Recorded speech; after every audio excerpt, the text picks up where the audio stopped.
dedicación, el centro de atención.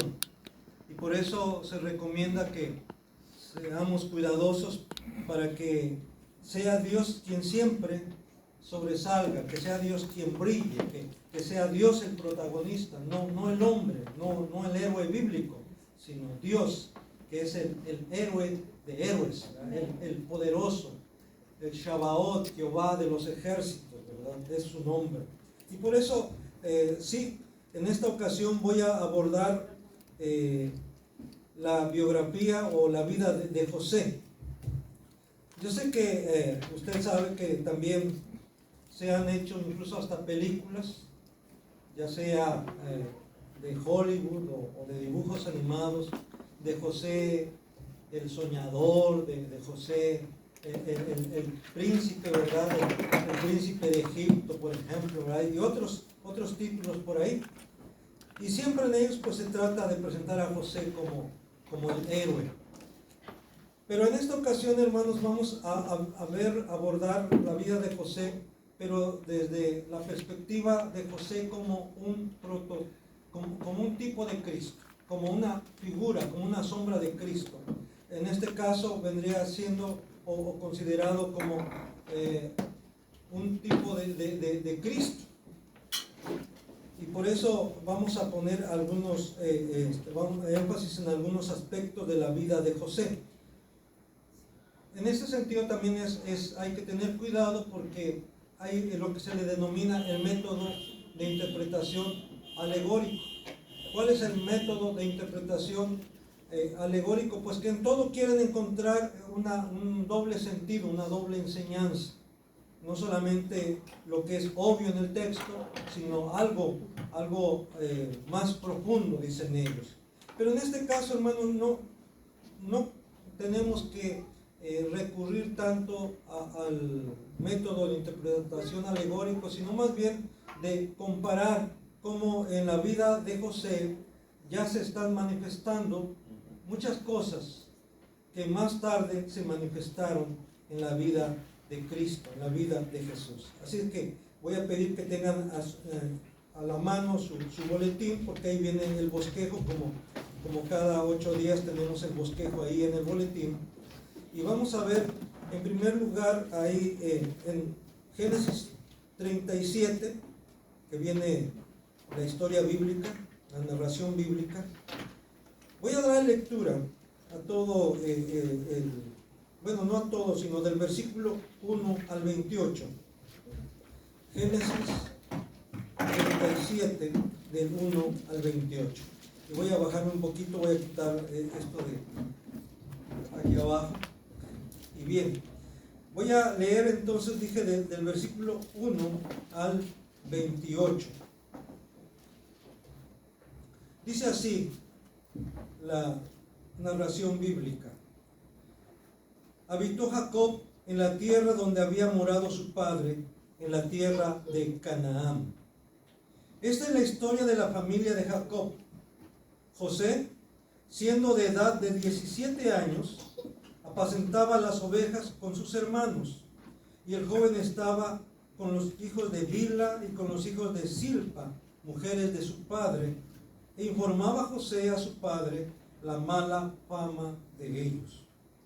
Y amaba a Israel a José más que a todos sus hijos, porque lo había tenido en su vejez, y le hizo una túnica de diversos colores.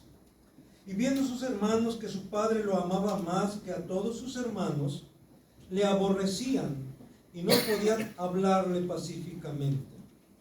Y soñó José un sueño y lo contó a sus hermanos, y ellos llegaron a aborrecerle más todavía. Y él les dijo: oíd ahora este sueño que he soñado. He aquí que atábamos manojos en medio del campo, y aquí que mi manojo se levantaba y estaba derecho, y que vuestros manojos estaban alrededor y se inclinaban al mío. Le respondieron sus hermanos: ¿reinarás tú sobre nosotros, o señorearás sobre nosotros? Y le aborrecieron aún más a causa de sus sueños y sus palabras. Soñó aún otro sueño, y lo contó a sus hermanos, diciendo: he aquí que he soñado otro sueño, y aquí que el sol y la luna y 11 estrellas se inclinaban a mí. Y lo contó a su padre y a sus hermanos. Y su padre le reprendió y le dijo: ¿qué sueño es este que soñaste? ¿Acaso vendremos yo y tu madre y tus hermanos a postrarnos en tierra ante ti? Y sus hermanos le tenían envidia, mas su padre meditaba en esto. Después fueron sus hermanos a apacentar las ovejas de su padre a Siquem. Dijo Israel a José: tus hermanos apacientan las ovejas en Siquem. Ven y te enviaré a ellos. Y él respondió: heme aquí. E Israel le dijo: ve ahora, mira cómo están tus hermanos y cómo están las ovejas, y tráeme la respuesta. Y lo envió del valle de Hebrón y llegó a Siquem. Y lo halló un hombre andando el errante por el campo, y le preguntó a aquel hombre diciendo: ¿qué buscas? José respondió: busco a mis hermanos.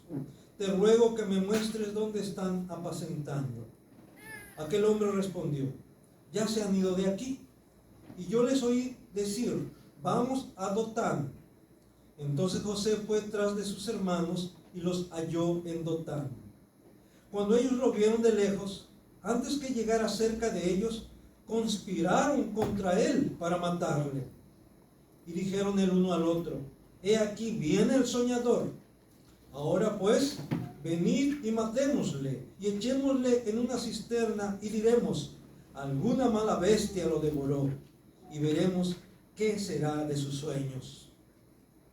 Cuando Rubén oyó esto, lo libró de sus manos y dijo: no lo matemos. Y les dijo Rubén: no derraméis sangre, echadlo en esta cisterna que está en el desierto, y no pongáis mano en él, por librarlo así de sus manos, para hacerlo volver a su padre. Sucedió pues que cuando llegó José a sus hermanos, ellos quitaron a José su túnica, la túnica de colores que tenía sobre sí, y le tomaron y le echaron en la cisterna, pero la cisterna estaba vacía, no había en ella agua. Y se sentaron a comer pan, y alzando los ojos miraron, y aquí una compañía de ismaelitas que venía de Galaad, y sus camellos traían aromas, bálsamo y mirra, e iban a llevarlo a Egipto. Entonces Judá dijo a sus hermanos: ¿qué provecho hay en que matemos a nuestro hermano y encubramos su muerte? Venid y vendámoslo a los ismaelitas, y no sea nuestra mano sobre él, porque él es nuestro hermano, nuestra propia carne. Y sus hermanos convinieron con él. Y cuando pasaban los madianitas, mercaderes, sacaron ellos a José de la cisterna, y le trajeron arriba, y lo vendieron a los ismaelitas por 20 piezas de plata, y llevaron a José a Egipto. Vamos a orar. Padre, cuando leemos tu palabra, nos damos cuenta cuán terrible, cuán perverso es el corazón del hombre. Señor, y eso nos demuestra que realmente, como tu palabra dice, por cuanto todos pecaron, están destituidos de la gloria de Dios. Lo que merecemos, lo que el hombre merece es el infierno, es la muerte eterna, la condenación eterna, porque la paga del pecado es muerte, es lo que cosecha el hombre, es lo que el pecado trae como resultado, como consecuencia, la muerte, y no solamente la muerte física, sino la muerte eterna.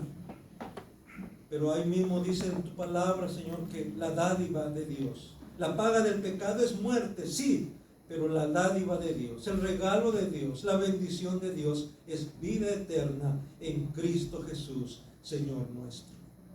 Por eso en esta hora, Señor, te rogamos que sea tu Espíritu Santo quien prepare nuestros corazones, que sea tu Espíritu Santo hablándonos por medio de tu palabra, redarguyéndonos también del pecado, pero también, Señor, renovando nuestra esperanza en ti, nuestra confianza en ti, sabiendo, Señor, que fuera de ti no hay salvación, que solamente es por medio de la obra de nuestro Señor y Salvador Jesucristo. Solamente por Él, por la fe en Él, es que somos justificados. Solamente por la fe en Él es que somos perdonados. Señor Jesús, gracias por haber tenido esa disposición de venir a este mundo, de hacerte carne y habitar entre nosotros, y habitar entre la inmundicia, y habitar entre el pecado, y tú te mantuviste limpio, tú te mantuviste santo, tú te mantuviste justo, y aún así, Señor, fuiste condenado a muerte,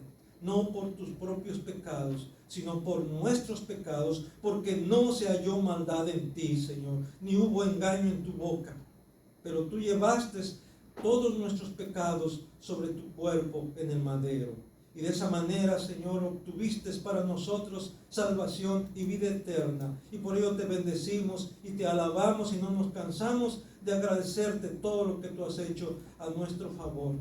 Bendito seas y alabado seas ahora y siempre. Amén. Bien, hermanos, vamos a ver en base a la vida de José cómo esto más adelante en la vida de Jesús se da eso, pero de un grado mayor. José estaba en medio de sus hermanos, pero no era igual a ellos. Dice ahí en Génesis 37, versículo 2. Esta es la historia de la familia de Jacob. José, siendo de edad de 17 años, apacentaba las ovejas con sus hermanos. Y el joven estaba con los hijos de Bilha y con los hijos de Silpa, mujeres de su padre, e informaba a José a su padre la mala fama de ellos. Vemos como en este caso, como su padre Israel o su padre Jacob lo envía a sus hermanos. Él ya sabía que no lo querían sus hermanos. Él ya sabía que sus hermanos incluso lo odiaban, lo rechazaban. Pero aún así, él obedece a su padre. Le dice, heme aquí. Te voy a enviar a tus hermanos. Heme aquí, dice. Y él va a donde están sus hermanos. Él está habitando, él está viviendo juntamente con sus hermanos. Y esto, hermanos, también nos indica que nuestro Señor Jesús también habitó entre los hombres. Dice en Juan 1:14, y aquel verbo, refiriéndose a Cristo, y aquel verbo fue hecho carne y habitó entre nosotros, se hizo carne. El verbo eterno que estaba con el Padre desde el principio, desde la eternidad, que tenía ahí a su disposición los millones y millones de ángeles, arcángeles y querubines que le servían, que le tributaban honra, honor, adoración. Él deja esa posición y toma la naturaleza humana y se hace carne, como dice en Juan 1:14, y habita entre nosotros, habita entre los hombres pecadores. Pero ahí mismo en el versículo 14, entre paréntesis, dice, y vimos su gloria como del unigénito del Padre, lleno de gracia y de verdad. Aún en medio de tanta maldad, en medio de tanto pecado, en medio de tanta injusticia, Él brilló como luz que era. Y vimos su gloria, dice el evangelista Juan. Gloria como del unigénito del Padre, lleno de gracia y de verdad. Él estaba lleno de gracia y de verdad. Él mismo era la verdad misma, la verdad encarnada. Él era la luz misma, la luz encarnada. Pero vino y habitó entre nosotros, habitó entre los hombres, en medio del pecado y en medio de la maldad, pero Él no se contaminó, Él se mantuvo limpio. Jacob amaba a José más que a sus otros hijos, dice en el versículo 3. Y amaba a Israel a José más que a todos sus hijos, porque lo había tenido en su vejez, y le hizo una túnica de diversos colores. Bueno, aquí dice, ¿por qué amaba más a José que a sus demás hijos? Dice, porque lo había tenido en su vejez. Porque amaba mucho a Raquel. Recuerden, ya hablamos de esto en sermones anteriores. Y eso, claro, hay que decirlo, no es correcto. Sin embargo, esa era la realidad. Jacob amaba más a Raquel que a Lea. Y por eso amaba más al hijo de Raquel, en este caso José. Y además de eso dice porque lo tuvo en su vejez. Pero yo aquí encuentro un elemento también que dice que José informaba a su padre de las fechorías, dice en otra versión, de las malas acciones, de las fechorías que hacían sus hermanos. ¿Qué quiere decir esto? Que sus hermanos eran tremendos. Informaba de las fechorías que hacían ellos. Eran malvados. Se portaban mal. Y José informaba a su padre de ellos. ¿Qué quiere decir esto? Que José, no, tampoco podemos decir, ay, José era impecable. No, era pecador también. Pero sus hermanos se lo llevaban de ida y vuelta. Y de alguna manera él informaba a su padre, dirá alguien, el que da bien, el chismoso. No, él informaba a su padre para que su papá hablara con sus hermanos. Dice, pero eso no dice la Biblia, se entiende. Él no lo hacía como el acusador. Él no era el acusador, no era el chismoso. No era el que da bien, como alguien podría decir. Él se preocupaba por sus hermanos. De alguna manera él amaba a sus hermanos. Y él buscaba la manera, yo creo, hermanos, no lo dice la Biblia, pero yo creo que él aún le decía a sus hermanos que estaban malos, cómo vivían, lo que estaban haciendo. Pero él era el menor de todos. Yo recuerdo cuando entré al seminario, pues yo estaba chavo en ese tiempo. Y luego a veces le decía yo a mis primos, o a veces a mis mismos hermanos, y me decían, ay, decía personas mayores, ¿qué va a decir este mocoso? ¿Qué va a decir este chamaco? ¿Verdad? Porque yo entré al seminario a los 17 años, entré muy joven. ¿Qué va a decirme este? Entonces, yo creo, por eso yo puedo decir, yo creo que José les decía a sus hermanos, no está bien lo que están haciendo. Y seguramente lo ignoramos, era el chamaco, el más chico de todos. Y él, ¿qué hacía? Pues informaba a su papá de cómo vivía, cómo se comportaban sus hermanos. Y yo creo que José, en sus limitaciones, él trataba de portarse lo mejor que se podía. Y de eso, de alguna manera, también aumentaba ese afecto que su padre tenía hacia él. Y vuelvo a decir, dice, y José, ¿verdad? Y amaba a Israel a José más que a todos sus hijos, porque lo había tenido en su vejez, y le hizo una túnica de diversos colores. De alguna forma, el padre le quiso manifestar a su hijo ese afecto, ese aprecio especial que tenía por él, y le hizo una túnica de colores. Y eso nos lo enseñaron desde que estábamos niños en la escuela dominical. Algunas versiones traducen una túnica de mangas largas, no dice túnica de colores, porque esa es otra traducción, otra opción que se tiene. La que se nos ha enseñado, se nos ha dicho en la Reina Valera, es una túnica de colores que lo distinguiera de sus demás hermanos, una túnica especial, por ese amor especial que Jacob tenía por él. Pero también dice, puede entenderse una túnica de mangas largas, especial, de tal manera que lo distinguía de sus demás hermanos. Y esto, hermanos, también me hace pensar en que Jesús era muy amado por su Padre. Jesús era muy amado por su Padre. Allá en Mateo 3, 16 y 17 dice que cuando fue bautizado, él subiendo del agua, los cielos fueron abiertos y se vio al Espíritu descender como una paloma sobre Jesús.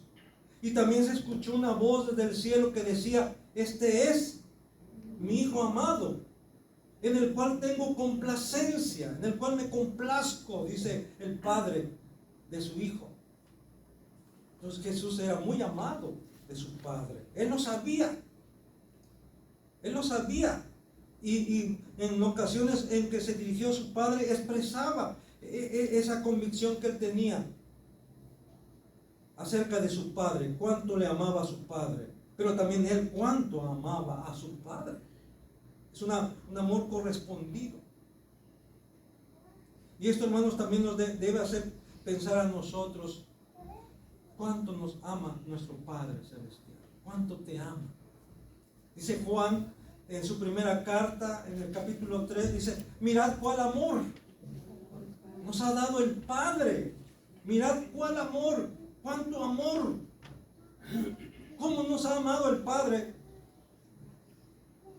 que nos ha hecho sus hijos. Nos ha hecho sus hijos. Esta la mayor muestra de amor, como también dice en Romanos 5, que la muestra de amor más grande es que Jesús haya dado su vida. Dice que en esto se manifiesta el amor, también no en que nosotros hayamos amado a Dios, sino que Él nos amó primero. Y pudiera ser que alguno osara morir por el bueno, por el justo. Sí, eso sería lo normal y sería algo bueno. Mas Dios muestra su amor para con nosotros, dice, en que siendo aún pecadores, Cristo murió por nosotros.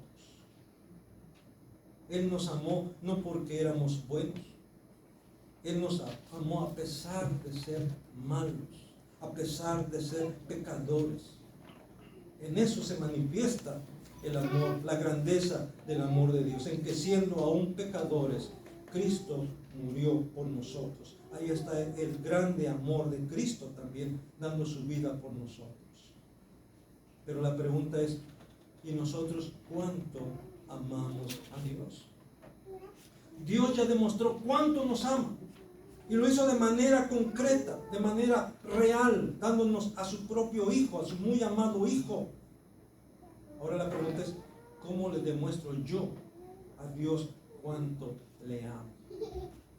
Porque podemos decir, oh, cuánto te amo, Dios. Eres lo más grande para mi vida, lo más maravilloso que me ha pasado.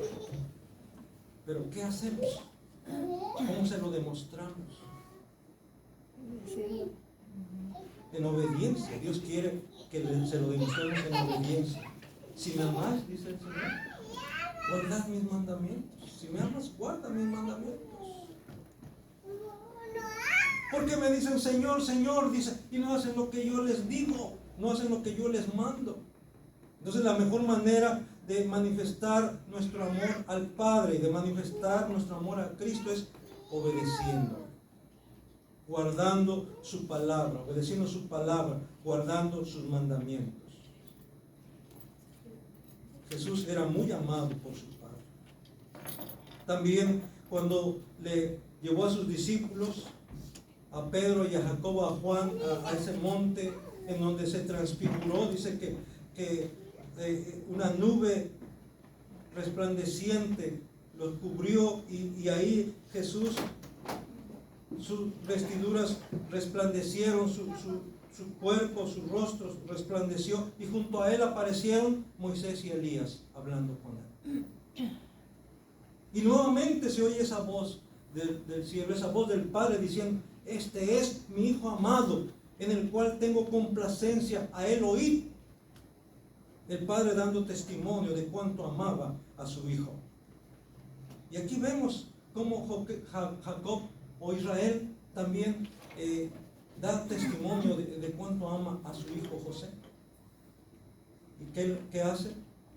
Le manda a confeccionar una túnica especial. Una túnica de colores y a lo mejor de mangas largas para conjugar las dos interpretaciones. Pero algo que sobresalía a él entre sus demás hermanos. Y eso más encendía el enojo, la envidia de sus hermanos. Pero bueno, ¿qué culpa ahora sí tenía José de que su padre lo amara tanto? Hermano, ¿no te ha pasado esto también a ti? Que cuando tú das testimonio de lo que Dios hace en tu vida, de lo que Dios ha hecho en tu vida, cómo te ha bendecido, de cómo Dios ha manifestado su amor para contigo, cómo ha mostrado su amor para contigo. Y a muchos no les gusta oír eso. Ay, sí, ya va a empezar. También les da envidia, los incomoda. Pero ¿qué culpa tienes tú que Dios te ame tanto? ¿Verdad? Que Dios sea tan bueno contigo. No porque te lo merezcas, perdón que te lo diga. No porque lo merezcamos, sino porque Dios quiere hacerlo, porque Dios te amó desde el principio, desde antes de la fundación del mundo. Y no porque haya visto algo bueno en ti, no, a pesar de lo malo que vio en ti. Algunos dicen, ay, es que Dios te vio por lo que ibas a llegar a ser. Dios te amó por lo que tú eras, por lo que tú eres. Y Él te va a ayudar a llegar a ser lo que Él quiere que tú seas. Así es, hermano, así es como Dios actúa, así es como Dios, es Dios quien toma la iniciativa, es Dios quien marca la pauta. Y tú y yo debemos ser sensibles a esa dirección de Dios, sensibles a la voz del Espíritu, sensibles a la voz de Dios a través de su palabra. Y Él te va a guiar. No recitamos el Salmo 23 y decimos: Jehová es mi pastor, nada me faltará. En lugares delicados pastos me hará descansar, junto a aguas de reposo me pastoreará, confortará mi alma, me guiará por sendas de justicia, por amor a su nombre. Pero luego no nos dejamos guiar por esas sendas de justicia y queremos andar por nuestras propias sendas y queremos trazar nuestros propios caminos, cuando Dios quiere guiarte por sus sendas de justicia. Entonces debemos ser dóciles a la dirección de Dios. Él quiere lo mejor para tu vida, créemelo. Dios quiere lo mejor para ti, lo mejor para tu familia, lo mejor para tus hijos, para tus nietos, quienes ya tienen nietos.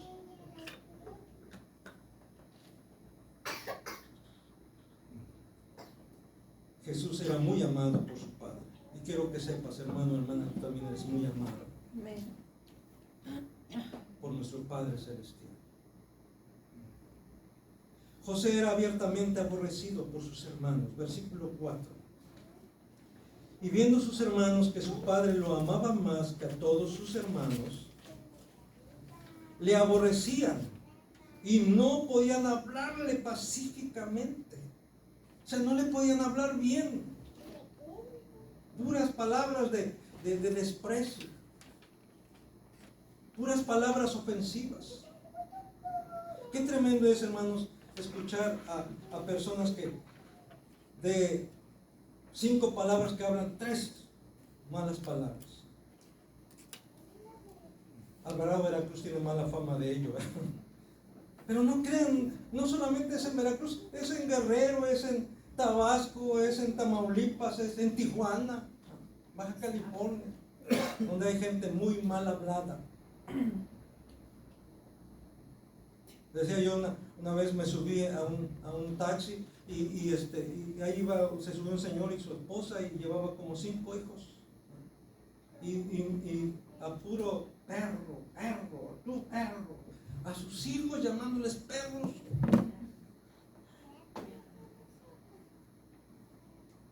Dice el Señor: ninguna palabra corrompida salga de vuestra boca. Eso está dirigiendo a sus hijos y a sus hijas. Se está dirigiendo a ti, mi hermano, mi hermana. Ninguna palabra corrompida salga de tu boca. Ninguna mala palabra. Que todos lo dicen, deja que todos lo digan, tú no lo digas. Que medio mundo habla así, deja que medio mundo hable así, tú no hables así. Dice que deben salir solamente palabras que sean para bendición de los que te escuchan, de los que te rodean. palabras sazonadas con sal, que quiere decir palabras agradables. Que si medio mundo o todo el mundo maldice, tú bendice. Dice aquí que sus hermanos le aborrecían y no podían hablarle pacíficamente, buscando siempre agredirle, buscando pleito con él. Yo me imagino que dicen, ahí viene ese gallín, ese el consentido de papá, ese que faldero, cosas así, ¿verdad? Porque luego así empiezan ese que tiene mamitis, ese que tiene papitis. No podían hablarle pacíficamente. Y él lo sabía, y aún así, hermanos, él va con ellos.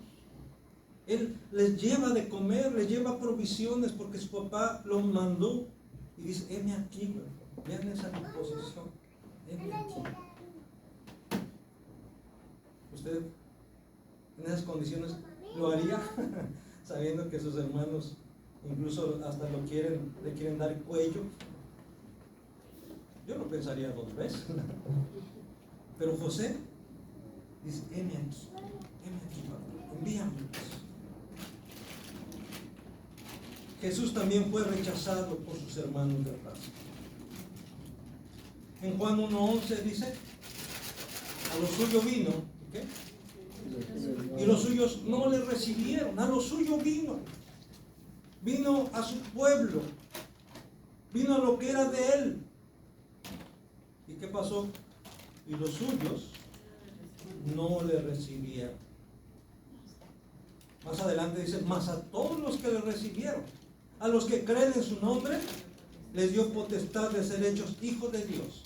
¿Eso qué quiere decir? Que aún dentro del mismo pueblo sí hubo quienes le recibieron, pero en términos generales el grueso del pueblo de Israel, el grueso de los judíos, no le recibió. Así que Jesús también fue rechazado por sus mismos hermanos de raza, así como José era rechazado, era menospreciado, era incluso odiado por sus hermanos. Jesús también fue odiado por sus mismos hermanos de raza. José da a conocer sus sueños a sus hermanos y estos más lo aborrecen. Versículos 5 al 8 dice, y soñó José un sueño y lo contó a sus hermanos. Y ellos llegaron a aborrecerle más todavía. Y él les dijo, oíd ahora este sueño que he soñado. He aquí que atábamos manojos en medio del campo. Y aquí que mi manojo se levantaba y estaba derecho. Y que vuestros manojos estaban alrededor y se inclinaban al mío. Le respondieron sus hermanos, ¿reinarás tú sobre nosotros? ¿O señorearás sobre nosotros? Y le aborrecieron aún más a causa de sus sueños y de sus palabras. Yo leía un comentario sobre este pasaje y decía el comentarista, pues es que José era muy pretencioso, se ganó el rechazo de sus hermanos a pulso. Pues ¿qué era eso de estar dando a conocer sus sueños? Se los hubiera reservado. ¿Por qué tenía que darlos a conocer a sus hermanos? Bueno, tal vez le faltó un poco de prudencia. Tal vez fue un poco imprudente, le faltó tacto. Pero hermanos, él había soñado eso, y eso que soñó, él lo dio a conocer a sus hermanos. Él sabía que esto iba a incomodar a sus hermanos, pero él tenía que dar a conocer sus sueños a sus hermanos. Igual más adelante tiene otro sueño, ¿verdad? Y lo da a conocer no solamente a sus hermanos, sino a sus padres también, porque ahí en ese sueño de alguna manera están involucrados sus padres también. Y sabemos, hermanos, que esos sueños no eran sueños de grandeza de José, no eran sueños de delirio, no eran sueños guajiros como luego dicen por ahí, no, eran revelaciones, eran sueños que Dios le estaba dando a José, venían de parte de Dios, no eran el producto de sus ambiciones, no eran el producto de sus anhelos. Muchos de nuestros sueños, hermanos, hay que decirlo, son el resultado de nuestros temores o de nuestros ambiciones, de nuestros deseos, de nuestros anhelos. Y no vamos a interpretarlo como si fuera de parte de Dios. Por eso dice Jeremías, el que sueña un sueño, cuente el sueño. Y no diga que es palabra de Jehová. Porque qué relación hay entre el trigo y la paja. Sí, también nosotros tenemos sueños. Y hay sueños bonitos y hay sueños feos. A veces tenemos pesadillas. Y alguien dice, ¿y qué significará este sueño? Bueno, como dije antes, muchos de nuestros sueños y aún de nuestras pesadillas son el reflejo de nuestros temores, de nuestros traumas o de nuestros deseos profundos, de nuestros anhelos profundos. Entonces, de alguna manera, la causa de esos sueños, el origen de esos sueños está en nosotros. Son una proyección de nosotros en esos sueños. Pero aquí, hermanos, no es una proyección de José. No es la proyección de sus anhelos, de sus deseos, de sus ambiciones. No. Lo sabemos porque más adelante vemos lo que pasó. Eran sueños que provenían de Dios, revelaciones que venían de parte de Dios. Y hay que recordar que en el Antiguo Testamento y aún en el Nuevo Testamento todavía había sueños y revelaciones y visiones que venían de parte de Dios. Ahora, yo me considero dentro de eso, creo que ese tipo de revelaciones han cesado. Han cesado. Eso fue en el Antiguo Testamento y en el Nuevo Testamento cuando se estaba conformando el canon de las Escrituras. Ahora tenemos ya completo ese canon de las Escrituras, tenemos la palabra de Dios completa y ahora nosotros no necesitamos de sueños, ni de revelaciones, ni de visiones. Ahora somos guiados por esta palabra.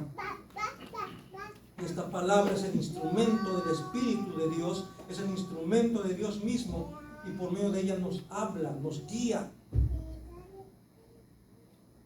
Por eso no necesitamos ni demandamos sueños, revelaciones, visiones. Ahora, si Dios quiere darle a alguien un sueño, está bien. Tómalo como para ti. Tal vez el error de José fue que no lo tomó solo para él, sino pero no era solo para él, era para la familia, era para sus hermanos, era para sus padres, y él hizo bien en compartirlo. El problema fue cómo lo tomaron sus hermanos. El problema fue cómo lo tomaron sus padres. Aunque dice que cuando narra su segundo sueño a sus padres, sí, el papá lo exhorta, lo reprende, pero a la vez dice que él guardaba esto, meditaba en esto. A Jacob le caló esto, dijo, ¿qué significa esto?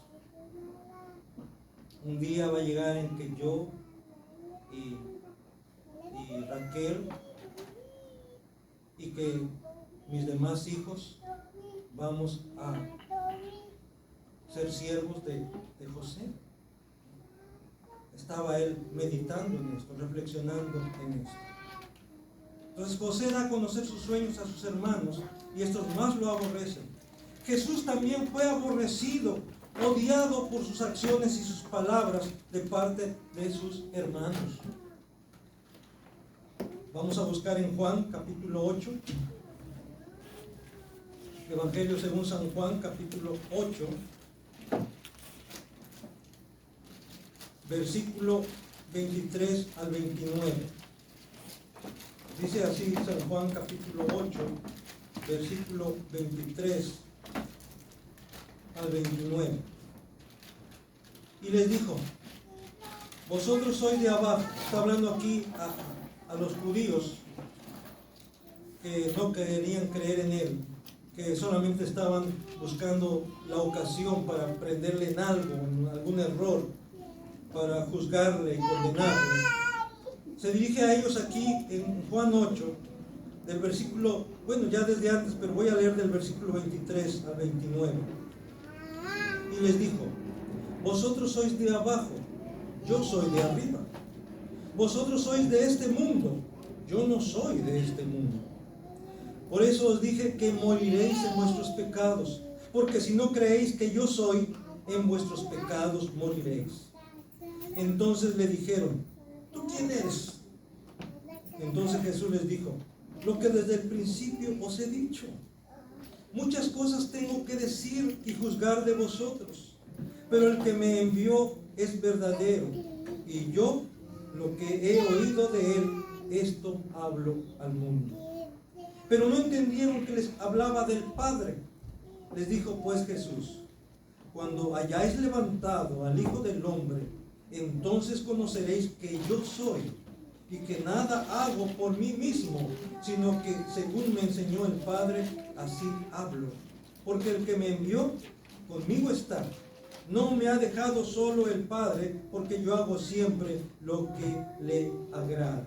Y luego, ahí el versículo 37 de este mismo capítulo dice: sé que sois descendientes de Abraham, pero procuráis matarme, porque mi palabra no haya cabida en vosotros. Mi palabra no haya cabida en vosotros.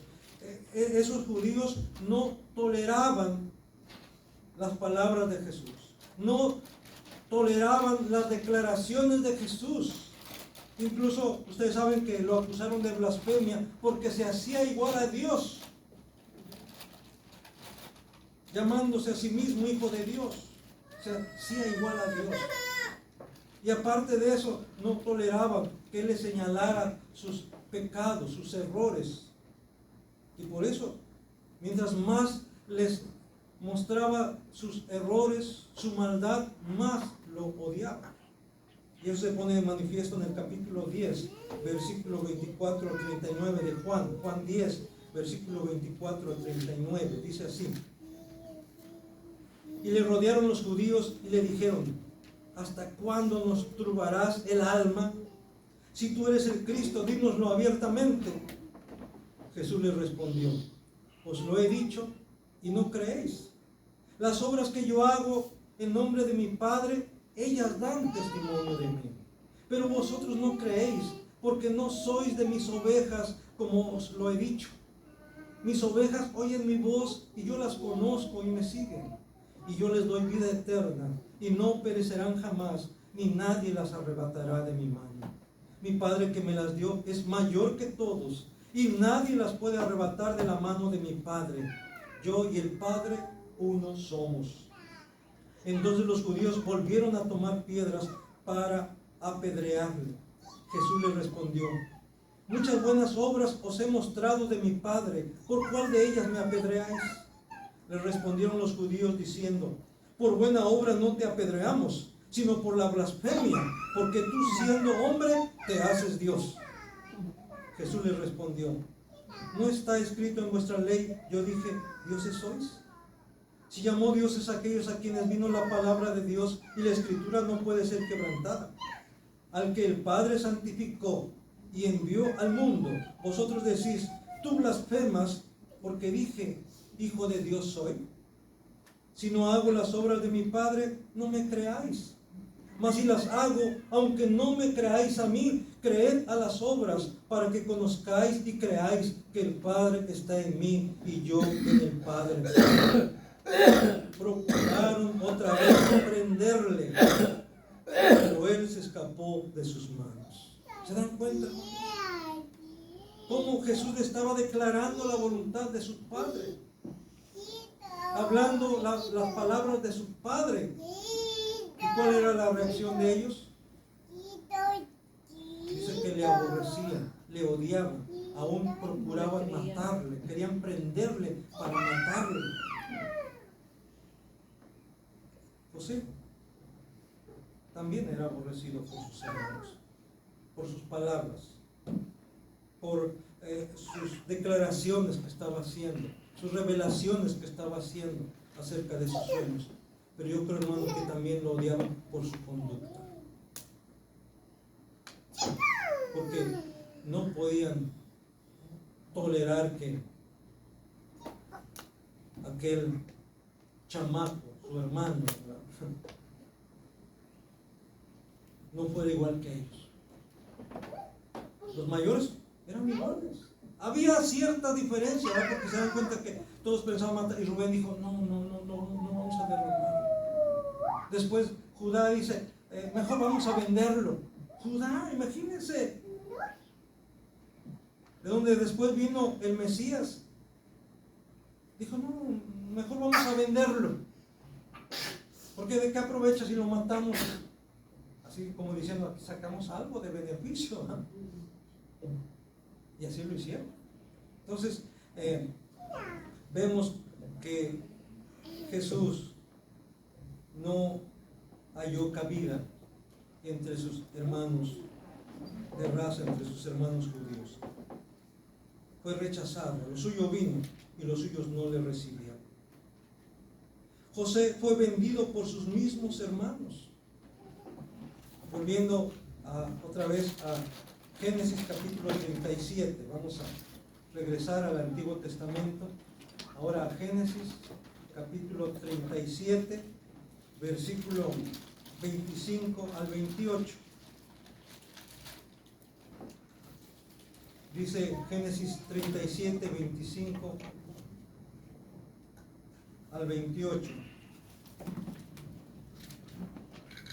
Y se sentaron a comer pan, y alzando los ojos miraron, y aquí una compañía de ismaelitas que venía de Galaad, y sus camellos traían aromas, bálsamo y mirra, e iban a llevarlo a Egipto. Entonces Judá dijo a sus hermanos, ¿qué provecho hay en que matemos a nuestro hermano y encubramos su muerte? Venid y vendámosle a los ismaelitas, y no sea nuestra mano sobre él, porque él es nuestro hermano, nuestra propia carne. Y sus hermanos convinieron con él. Y cuando pasaban los madianitas mercaderes, sacaron ellos a José de la cisterna y le trajeron arriba y le vendieron a los ismaelitas por 20 piezas de plata y llevaron a José a Egipto. José fue vendido por sus mismos hermanos, dice, por 20 piezas de plata.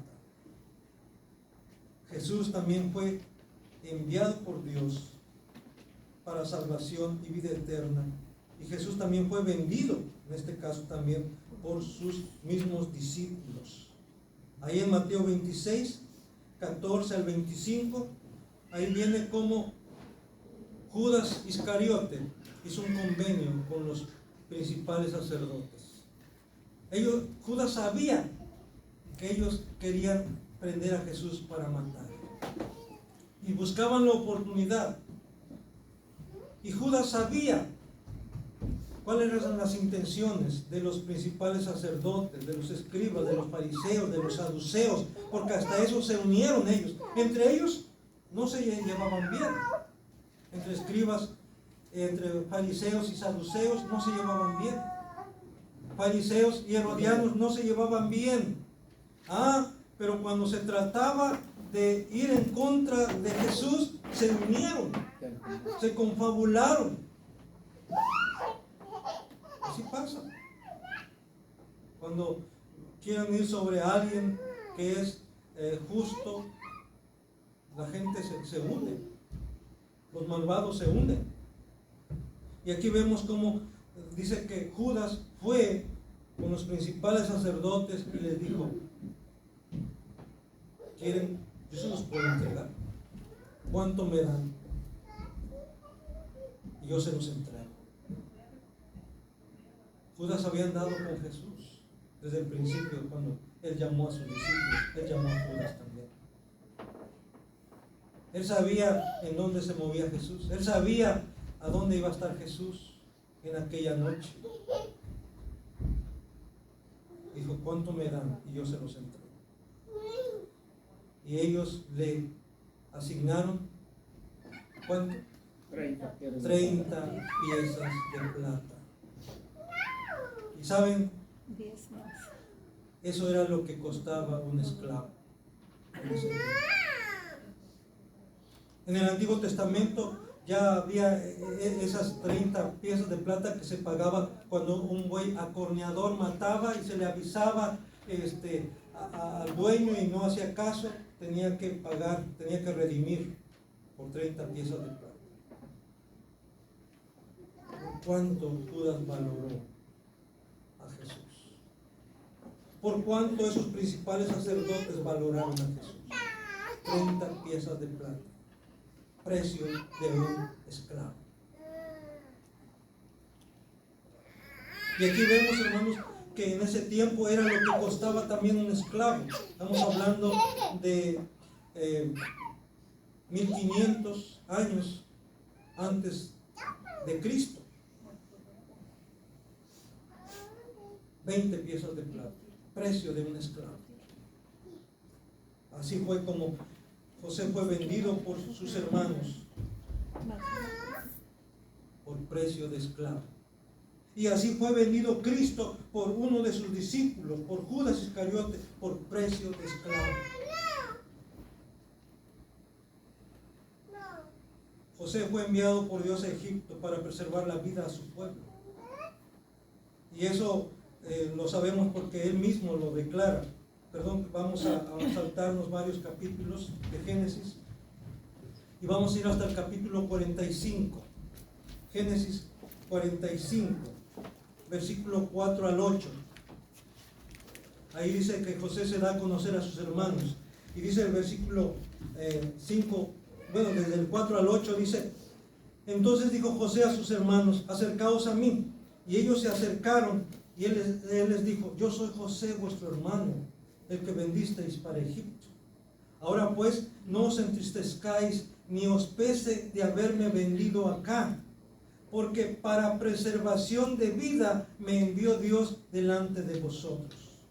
Pues dice, ya ha habido 2 años de hambre en medio de la tierra, y aún quedan 5 años en los cuales ni habrá arada ni siega. Dios me envió delante de vosotros para preservaros posteridad sobre la tierra y para daros vida por medio de gran liberación. Así que, pues, no me enviasteis acá vosotros, sino Dios, que me ha puesto por padre de Faraón y por señor de toda su casa y por gobernador en toda la tierra de Egipto. No me enviasteis ustedes acá, sino Dios me envió a vosotros. Dice. Así que José, sí, fue enviado por Dios, no por ellos. Esto no disculpa, ya lo hemos mencionado en otras ocasiones. No disculpa, no exime a sus hermanos de su pecado, de su falta. Pero vemos cómo Dios aún utiliza lo malo y lo encausa para bien de su pueblo, para bien de sus hijos. Como dice Romanos 8:28, ¿verdad? Dice, y sabemos que a los que aman a Dios, todas las cosas les ayudan a bien. A los que aman a Dios, todas las cosas les ayudan a bien. A los que conforme a su propósito son llamados. Conforme al propósito de Dios han sido llamados. Y aquí vemos cómo el propósito de Dios era llevar a José a Egipto, y utilizó aún la mala voluntad de sus hermanos. Y José dice, Dios me ha enviado para preservar pueblo, para preservar a la familia, para preservar al pueblo de Dios. Jesús también fue enviado por Dios para salvación y vida eterna. Tenemos aquí el texto de Mateo 1:21 que dice, y llamarás su nombre Jesús. ¿Por qué? Porque Él salvará a su pueblo de sus pecados. Jesús fue enviado a este mundo, fue enviado a la humanidad para salvar a su pueblo de sus pecados. Y también por Juan 3:16, que es un texto muy conocido, dice, porque de tal manera amó Dios al mundo, que ha dado a su Hijo unigénito, para que todo aquel que en Él cree, para que toda aquella que en Él cree no se pierda, sino que tenga vida eterna. Para que tenga vida eterna. Y ahí en la portada del boletín viene 1 Juan 4:9, que dice, en esto se mostró el amor de Dios para con nosotros, en que Dios envió a su Hijo al mundo para que vivamos por Él, para que vivamos por Él. Concluimos diciendo que con todas estas similitudes en la vida de José y de Jesús, no hay comparación. Pues Jesús es superior a cualquier personaje del Antiguo Testamento. De tal manera que Jesús es superior a los ángeles, a los arcángeles, a los serafines, a los querubines. ¿Por qué? Porque en Él habita, porque en Cristo habita toda la plenitud de la deidad. No hay otro como Él. Y mientras estaba preparando este tema, estaba en mi mente ese canto de Jesús Adrián Romero cuando dice, no es como yo, aunque se haya hecho hombre, aunque me llame su hermano, no es como yo. Él es único, no hay otro como Él. Bendito y alabado sea su nombre. Amén.